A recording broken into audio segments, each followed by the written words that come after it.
যুদ্ধবিরতি হলেও শান্তি ফিরছে না গাজায়। অনিশ্চিত হয়ে পড়েছে পুনর্গঠনের স্বপ্ন।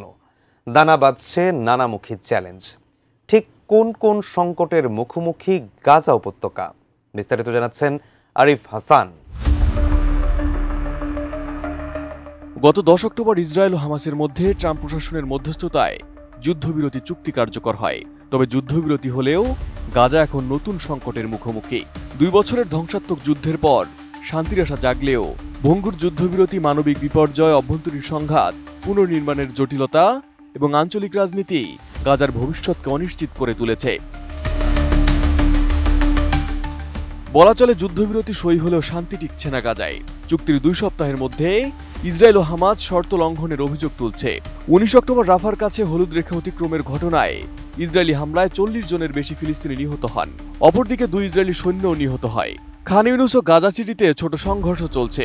হামাসের নিরস্ত্রীকরণ নিয়ে বিরোধ এবং ইসরায়েলের কঠোর নজরদারি এই যুদ্ধবিরতিকে ভঙ্গুর করে তুলেছে, আর এই অস্থিরতা পুনরায় যুদ্ধের ঝুঁকি বাড়াচ্ছে। যুদ্ধবিরতির পরও গাজার মানবিক সংকট এখনো গভীর। বিশ্ব স্বাস্থ্য সংস্থার তথ্য অনুযায়ী ক্ষুধা বিপর্যয়কর পর্যায়ে। রাফা ক্রসিং বন্ধ এবং ইসরায়েলের নিয়ন্ত্রণে সাহায্য প্রবেশে বাধার কারণে খাদ্য, পানি, ওষুধের তীব্র অভাব। জাতিসংঘ জানিয়েছে 5 লাখ মানুষ দুর্ভিক্ষের মুখে। হাসপাতালগুলোতে ঔষধ ও বিদ্যুৎ নেই। শিশু ও বৃদ্ধদের অপুষ্টি বাড়ছে। আন্তর্জাতিক সংস্থাগুলো সাহায্য বাড়ানোর দাবি করলেও ইসরায়েলের নিয়ন্ত্রণ এটিকে সীমিত করছে। RICL TMX, যুগের পর যুগ স্থাপনা থাকে মজবুত। চুক্তির মূল শর্ত ছিল জিম্মি ও মৃতদেহ হস্তান্তর। হামাসের 28 মৃত জিম্মির দেহ ফেরত দেওয়ার কথা ছিল, কিন্তু 16টি এখনো আটকে আছে। ধ্বংসস্তূপ ইসরায়েলি নিয়ন্ত্রণে বিলম্ব হচ্ছে। 20 জন জীবিত জিম্মি মুক্ত হলেও এই সমস্যা ইসরায়েলে ক্ষোভ বাড়াচ্ছে। ট্রাম্প প্রশাসন সতর্ক করেছে, জিম্মি মুক্তি না হলে বিরতি ভাঙতে পারে, আর এটি শান্তি প্রক্রিয়াকে আরো ঝুঁকির মুখে ফেলেছে। এদিকে হামাসের শাসন দুর্বল হওয়ায় গাজায় ক্ষমতার শূন্যতা তৈরি হয়েছে। উপজাতীয় সশস্ত্র গোষ্ঠীগুলো ক্ষমতার জন্য লড়ছে, আবার প্রতিদ্বন্দ্বীদের প্রকাশ্যে মৃত্যুদণ্ড দিচ্ছে হামাস, যা অভ্যন্তরীণ সংঘাত বাড়াচ্ছে আর এই বিশৃঙ্খলা শাসন ব্যবস্থা ও পুনর্নির্মাণকে বাধাগ্রস্ত করছে। যুদ্ধে গাজার অবকাঠামো ধ্বংস হয়েছে। জাতিসংঘের তথ্য অনুযায়ী 68,000 নিহত, 1,70,000 আহত এবং লাখ লাখ বাস্তুহারা। বাড়ি, হাসপাতাল, স্কুলগুলো ধ্বংসস্তূপে পরিণত।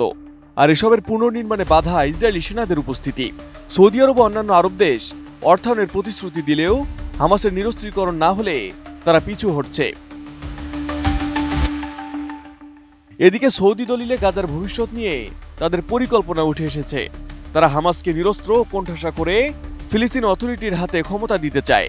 পরিকল্পনার মূল অংশ হচ্ছে হামাসের দুর্বলীকরণ, গাজায় শান্তিরক্ষা বাহিনী মোতায়েন, মিশর জর্ডানের সঙ্গে সমন্বয় এবং 1967 অনুযায়ী স্বাধীন ফিলিস্তিন রাষ্ট্র গঠন। কিন্তু হামাসের বিরোধিতা, ইসরায়েলের উগ্রপন্থীদের দ্বিরাষ্ট্র সমাধান প্রত্যাখ্যান এবং পিয়ের দুর্বলতায় পরিকল্পনাকে জটিল করছে। তুরস্ক ও কাতারের মতো দেশও এর বিরোধিতা করছে। এক কথায় যুদ্ধবিরতি হলেও গাজা এখন একটি সংকটের চৌরাস্তায়।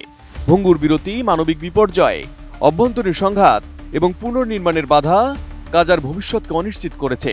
সৌদি পরিকল্পনা এবং কায়রোর চলমান সংলাপ আশা জাগালেও হামাস ইসরায়েলের বিশ্বাসের ঘাটতি এবং আঞ্চলিক স্বার্থ বাধা হয়ে দাঁড়িয়েছে বলছেন বিশ্লেষকরা। তাদের মতে গাজার জন্য প্রয়োজন এমন একটি সমাধান যা যুদ্ধ থামিয়ে স্থায়ী শান্তি ও পুনর্গঠন নিশ্চিত করবে। Arif Hasan, ATN news.